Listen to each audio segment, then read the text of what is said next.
बाळासाहेब ठाकरे पक्षाच्या वतीने इंधन दर वाढ विरोधामध्ये, महागाई विरोधामध्ये, तसेच गॅस सिलेंडर महागाई विरोधामध्ये जन आक्रोश आंदोलन आम्ही आयोजित केलेलं आहे।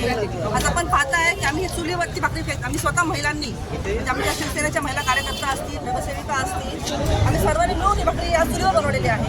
तर आज आपले हे दिवस आलेले आहेत की आपण भाकरी बनवतोय। आज गॅस सिलेंडर सामान्य जनतेला मिळत नाही, टाकणी घ्यायला गेलं तर 1200-1500 रुपये काही किंमत आहे, ती आपल्याला परवडत नाहीये। आज ही वेळ आलेली आहे आणि काही दिवसांनी जर हा पक्ष भारतीय जनता पार्टी जर सत्तेवर असली तर पुढे आपल्याला भाकरी करता येणार नाही, आपल्याला लाकूडही मिळणार नाही। इतक्या मोठ्या प्रमाणात जंगलाचा ऱ्हास होतो आहे, झाडाची टक्कर होते आहे, तर पुढे आपल्याला लाकूडही मिळणार नाही अशी अवस्था आपली होणार आहे। त्याच्यामुळे लवकरात लवकर अशी वेळ आलेली आहे की आपला देश हा भारतमुक्त कसा होईल यासाठी आपण प्रयत्न केले पाहिजे। म्हणून सर्व जनतेने मिळून त्या महागाईच्या विरुद्ध आवाज उठवलेला आहे। आज आम्ही शिवसेना पक्ष आहोत, आमची महाराष्ट्र जनता आहे, आम्ही लोकप्रतिनिधी आहोत, आमची महाराष्ट्र जनता आहे। तर नक्कीच आपल्याला जर विकास हवा असेल तर आपल्याला शिवसेना उद्धव बाळासाहेब ठाकरे सतत आले तर नक्कीच जनतेला सुखी दिवस येतील हे मी आम्ही सुद्धा। थँक्यू।